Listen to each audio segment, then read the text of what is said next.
Good morning to all of you. आप लोगों को फिर से केआर ऑनलाइन क्लासेस में स्वागत है। आज हम लोग फिजिक्स का चैप्टर नंबर 2 पढ़ेंगे। क्या पढ़ेंगे? फिजिक्स का चैप्टर नंबर 2 जो है आपका प्रकाश का अपवर्तन। क्या है? प्रकाश का अपवर्तन। तो प्रकाश का अपवर्तन क्या होता है, इसको सबसे पहले हम समझेंगे। इसको हम लोग इंग्लिश में रिफ्रैक्शन ऑफ लाइट भी बोलते हैं। जैसे हम लोग प्रकाश का परावर्तन पढ़े थे तो उसको हम लोग रिफ्लेक्शन ऑफ लाइट भी बोलते थे, ठीक है। उसी तरह से इसको हम लोग रिफ्लेक्शन नहीं, रिफ्रैक्शन ऑफ लाइट बोलते हैं, जिसका अर्थ होता है प्रकाश का अपवर्तन। तो सबसे पहली बात आपको बता दें प्रकाश क्या होता है, क्योंकि पहला वीडियो में हम आप लोग को बता दिए थे कि प्रकाश क्या होता है।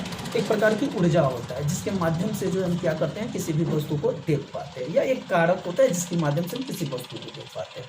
तो इसका अपवर्तन किस तरह से होता है इस चैप्टर में हम लोग पढ़ेंगे, और अपवर्तन से होने वाली मुख्य घटनाएं कौन कौन से हैं उसके बारे में भी जानेंगे। तो सबसे पहले हम समझेंगे प्रकाश का अपवर्तन क्या होता है, ठीक है। प्रकाश का अपवर्तन क्या होता है? तो प्रकाश का अपवर्तन आप बोल सकते हैं ऐसे भी, जब प्रकाश की किरण एक पारदर्शी माध्यम से दूसरे पारदर्शी माध्यम में जाता है तो उसके पथ में परिवर्तन होने की घटना को हम लोग क्या कहते हैं, प्रकाश का अपवर्तन कहते हैं। आप लिख भी सकते हैं। दूसरा आप डिफिनेशन ऐसे भी दे सकते हैं कि जब प्रकाश एक माध्यम से दूसरे माध्यम में प्रवेश करती है तो प्रकाश की मुड़ने की घटना प्रकाश का अपवर्तन कहलाता है, ठीक है। प्रकाश का अपवर्तन कहलाता है। एक माध्यम से दूसरे माध्यम में जब प्रवेश करती है तो प्रकाश के मुड़ने की घटना को हम लोग क्या कहते हैं, प्रकाश का अपवर्तन कहते हैं, ठीक है। प्रकाश का क्या बोलते हैं, उसको हम लोग अपवर्तन बोलते हैं। अब यहाँ पर देखेंगे, इसमें एक शब्द हमने लिखा पारदर्शी, ठीक है। तो प्रकाश जो जिस पथ से चलती है वह पथ जो होता है वो पारदर्शी होता है। और पारदर्शी का परिभाषा मैंने बताया था, जिसको हम एक ओर से दूसरी ओर आसानी से देख पाते हैं उसको हम लोग क्या कहते हैं, पारदर्शी माध्यम बोलते हैं, ठीक है। तो इसको समझने के लिए हम जो है एक डायग्राम के माध्यम से लेते हैं। सपोज कीजिए,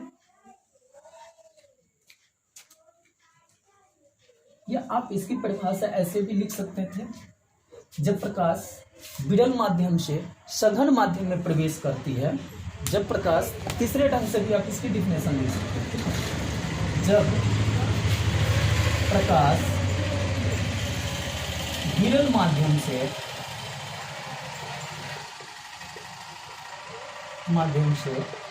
सघन माध्यम में प्रवेश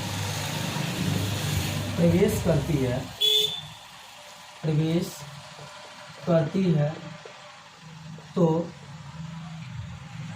प्रकाश के मुड़ने की घटना प्रवेश के क्रम में अपवर्तन कहलाता है। क्या कहलाता है? अपवर्तन कहलाता है। शायद आप लोगों को अब याद हो गया होगा कि जब प्रकाश की किरण एक पारदर्शी माध्यम से दूसरे पारदर्शी माध्यम में प्रवेश करती है तो प्रवेश करने के क्रम में उसके पथ परिवर्तन को हम लोग क्या कहते हैं, प्रकाश का अपवर्तन कहते हैं। या जब प्रकाश की किरण विरल माध्यम से सघन माध्यम में प्रवेश करती है तो प्रवेश करने के क्रम में प्रकाश के मुड़ने की घटना क्या कहलाती है, प्रकाश का अपवर्तन कहलाता है, ठीक है। तो अपवर्तन के कारण कुछ होने वाली घटनाएं होती है, बराबर आप लोग को एग्जाम में पूछ देता है, प्रकाश के अपवर्तन के कारण कौन कौन सी घटना होती है, प्रकाश के अपवर्तन के कारण कौन कौन सी घटनाएं होती है, कौन कौन सी घटना होती है। तो अभी हम आपको क्या बताएं, सिक्के का उठा हुआ प्रतीत होना, छड़ को टेढ़ा प्रतीत होना, तारे का टिमटिमाना, मछली का जल में बड़ा दिखना, ठीक है। ये सब जो होता है हमारा प्रकाश के अपवर्तन के कारण होता है, ठीक है। तो जैसा कि हम जानते हैं जब प्रकाश चलती है तो उसका चाल भी क्या होता है, भिन्न भिन्न होता है, ठीक है। चाल भी क्या होता है, भिन्न भिन्न होता है। तो अभी हमने यहाँ पे दो माध्यम लिया, एक विरल माध्यम लिया और एक सघन माध्यम लिया। तो सपोज कीजिए कि ये हमारा एक तल है, इसके ऊपर क्या है, हवा है, क्या है, हवा है, और इसमें क्या है, पानी मान लीजिए। ये क्या हो गया, पानी हो गया, ठीक है। ये आपका पानी हो गया, ठीक है, पानी हो गया। तो हवा का चाल जो है भिन्न भिन्न माध्यम में भिन्न भिन्न होता है। जैसा कि आपको बताएं, हवा में प्रकाश का कितना चाल होता है, 3 लाख किलोमीटर पर सेकेंड।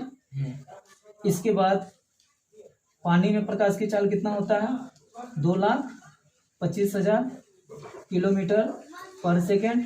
वही कांच में क्या हो जाता है, 2 लाख किलोमीटर पर सेकेंड होता है। ठीक है, इसको याद रख लीजिएगा। हवा में प्रकाश की चाल क्या होती है, 3 लाख किलोमीटर पर सेकंड होता है। पानी में प्रकाश की चाल आपका 2,25,000 किलोमीटर पर सेकंड होता है। और कांच में आपकी प्रकाश की चाल 2 लाख किलोमीटर पर सेकंड होता है।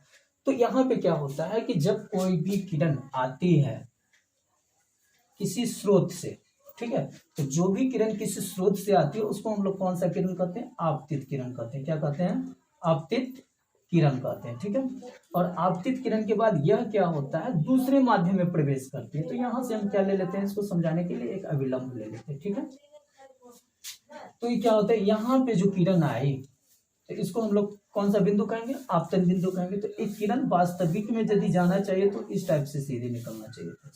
ठीक है, लेकिन जब क्या होता है, ये आपका जो हवा जो है यह आपका कौन सा माध्यम हो गया, विरल माध्यम हो गया। कौन सा माध्यम हो गया, विरल माध्यम हो गया। ये आपका कौन सा माध्यम हो गया, सघन माध्यम हो गया। तो समझ लेते हैं विरल माध्यम क्या होता है, सघन माध्यम क्या होता है।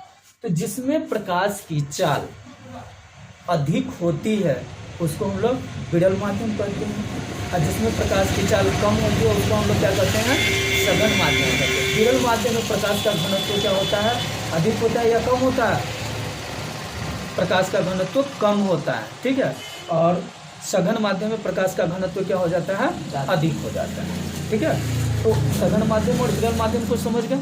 तो कभी कभी जो होता है क्या है कि कभी सघन विरल हो जाता है, कभी विरल सघन भी हो जाता है। तो उसकी जब हम तुलना करते हैं तब हो जाता है। जैसे कि अभी हमने आपको बताया हवा में कितना होता है, 3 लाख, और पानी में कितना होता है, तो 2,25,000। ठीक है, तो हम देख रहे हैं हवा और पानी की तुलना यदि हम करते हैं तो हवा में प्रकाश की चाल अधिक है, इसीलिए यह कौन सा माध्यम हो गया, विरल। पानी की प्रकाश की चाल कम हो गई तो यह क्या हो गया, सघन। लेकिन जब तुलना पानी और कांच की करेंगे तो पानी कौन सा माध्यम हो जाएगा, विरल माध्यम हो जाएगा, क्योंकि पानी की चाल कांच में प्रकाश की चाल की अपेक्षा क्या है, अधिक है। ठीक है, तो तुलना जब हम करते हैं तो इसीलिए कभी भी किसी भी व्यक्ति को अपने आप को कमजोर नहीं समझना चाहिए। यदि आप भूस्खोल के सामने खड़े हो जाते हैं तो आप अपने आप को तेज साबित हो जाते हैं, लेकिन अब वहाँ जब ज़्यादा काबिल बनते हैं तो तेज के सामने आपको रख दिया जाता है तो आप क्या हो जाते हैं, भूस्खोल बन जाते हैं, उससे थोड़ा कमजोर हो जाते हैं। तो तुलना हो गया ना, तो किसी भी चीज़ को हम लोग कंपेयर करते हैं। ठीक है, तो अब यहाँ पर देखिए, तो एक किरण आती है, आने के बाद इसको हम क्या मान लेते हैं, अभिलंब मान लेते हैं। क्या मान लेते हैं, अभिलंब मान लेते हैं। तो ये सीधा न जा करके जैसे ही दूसरे माध्यम में प्रवेश करेगा तो ये थोड़ा इस टाइप से आ जाएगा। ठीक है, इस टाइप से आ जाएगा। तो इस किरण को हम लोग कौन सा किरण कहेंगे, अपवर्तित किरण कहेंगे। क्या कहेंगे, अपवर्तित किरण, या इसको हम लोग निर्गत किरण भी कहते हैं। क्या बोलते हैं इसको, निर्गत किरण कहते हैं। तो ये तो आपका क्या हो गया बाबू, अविलंब हो गया। ये क्या हो गया, अविलंब हो गया। तो ये जो सूर्य से जो प्रकाश की किरण आती है इसको मान लेते हैं हम लोग N1, इसको मान लीजिए N1 माइनस। ठीक है, इसको A मान लेते हैं, इसको O मान लेते हैं। ठीक है, तो O जो हो गया ये आपका कौन सा बिंदु हो गया, आपतन बिंदु हो गया। ठीक है, और ये अविलंब हो गया, और यहाँ से ये प्रकाश क्या हो गया, मुड़ गए, तो इसको हम लोग अपवर्तित किरण या निर्गत किरण कहेंगे। ठीक है, तो ऐसा होता है कि जब विरल माध्यम से सघन माध्यम में प्रकाश की किरण जाती है, मतलब तेज रफ्तार से स्लो रफ्तार में होती है, तो उसकी किरण अविलंब की ओर मुड़ जाती है। किधर हो जाती है, अविलंब की मुड़ जाती है। लेकिन जब फिर ये जो है पानी से फिर हवा में जाएगा तो अविलंब से क्या होगा, दूर मुड़ेगा। ऑब्जेक्टिव टाइप के क्वेश्चन में पूछ देता है, जब प्रकाश की किरण विरल माध्यम से सघन माध्यम में जाती है तो कहाँ मुड़ती है, तो क्या लिखेंगे, अविलंब की ओर मुड़ती है। ठीक है, और जब सघन माध्यम से फिर विरल माध्यम में जाएगी तो अविलंब से दूर हटेगी। अविलंब से क्या हो जाएगा, दूर हटेगा। ठीक है, तो अविलंब और आपतित किरण के बीच के कोण को हम लोग कौन सा कोण कहेंगे, आपतन कोण कहेंगे। और यहाँ पे कौन सा कोण बन जाएगा, अपवर्तित किरण और अविलंब के बीच के कोण को हम लोग क्या कहेंगे, यहाँ पे परावर्तन कोण नहीं बनेगा, यहाँ पे बनेगा अपवर्तन कोण। क्या बनेगा यहाँ पे, अपवर्तन कोण। इसीलिए इसको हम लोग किस चीज से करते हैं, आर से इंडिकेट करते हैं। ठीक है, तो इसका भी नियम जो है, अपवर्तन के भी 2 नियम होते हैं। ठीक है, आपतित किरण ठीक है। आपतित किरण, अभिलंब और अपवर्तित किरण तीनों क्या होते हैं, एक ही तल पे होते हैं। क्या होते हैं, एक ही तल पे होते हैं। और आपतन कोण की ज्या अपवर्तन कोण की ज्या के बराबर होता है। और यही से दूसरे नियम को हम लोग स्नेल का भी नियम कहते हैं। यदि एग्जाम में आपसे पूछ दे कि स्नेल का नियम क्या होता है, तो आपतन कोण की ज्या अपवर्तन कोण की ज्या एक नियतांक के बराबर होता है, उसका कोई मान नहीं होता है। जैसे हम लोग किसी भी द्रव्यमान को केजी में मापते हैं तो उसको हम लोग केजी लिखते हैं, ठीक है। जैसे कोई विद्युत धारा होता है, विद्युत धारा को हम लोग किस से मापते हैं, एम्पियर से मापते हैं, तो उसका ऐसा यूनिट एम्पियर होता है। फोर्स होता है, उसको हम लोग किस से मापते हैं, यूनिट से मापते हैं। इसका जो है यूनिट नहीं होता है, यह क्या होता है, रेशियो में होता है, एक नियतांक में होता है, अर्थात के अनुपात में होता है। क्लियर। अब होता है क्या, तो आपको एग्जाम में क्वेश्चन पूछेगा प्रकाश के अपवर्तन के मुख्य कौन कौन से नियम है, तो लिख देंगे आसानी से। आपतित किरण, अभिलंब और अपवर्तित किरण तीनों एक ही तल में होते हैं, ठीक है। और आपतन कोण की ज्या अपवर्तन कोण की ज्या के बराबर होता है। इसी को हम लोग स्नेल का भी नियम कहते हैं, ठीक है।